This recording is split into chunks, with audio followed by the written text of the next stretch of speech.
Every paranormal enthusiast worth their salt has heard the tales.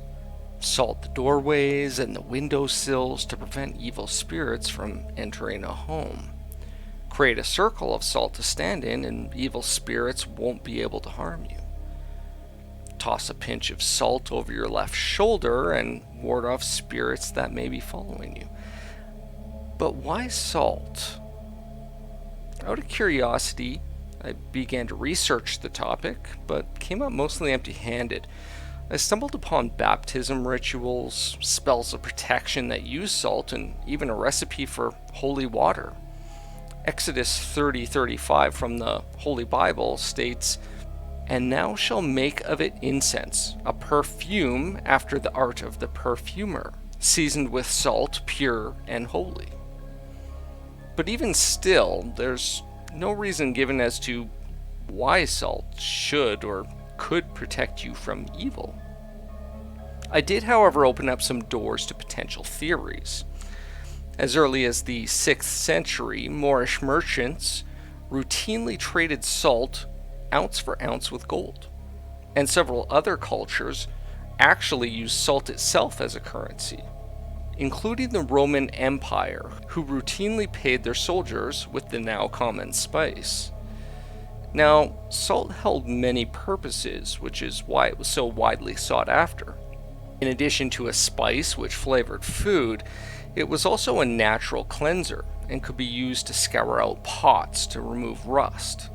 Additionally, it was a preservative used to cure meats and prevent rot, and also served as a brilliant antiseptic to prevent sickness and disease.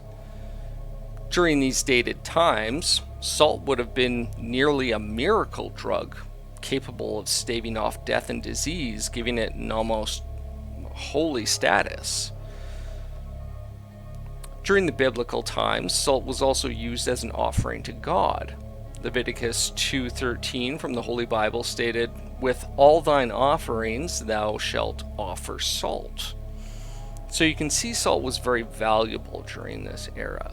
And much like current tithings of coin at your local church, it wouldn't be too far of a stretch to say that salt was nothing more than a currency, offering your wealth to God in return for protection.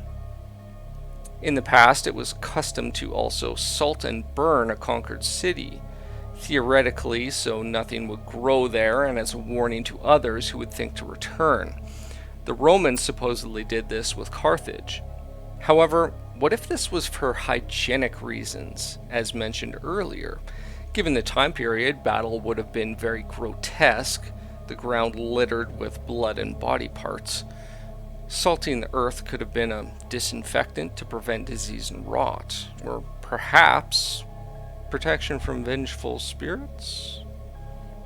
During the Middle Ages, the ancient sanctity of salt slid towards superstition, though. The spilling of salt was considered ominous. In Leonardo da Vinci's painting The Last Supper, the scowling Judas is shown with an overturned salt cellar in front of him. After spilling salt, the spiller had to cast a pinch over their left shoulder because the left side was thought to be sinister, a place where evil spirits tended to congregate.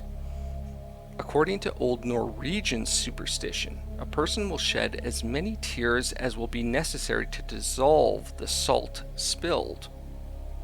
In traditional Japanese theater, salt was sprinkled on the stage to protect the actors from evil spirits.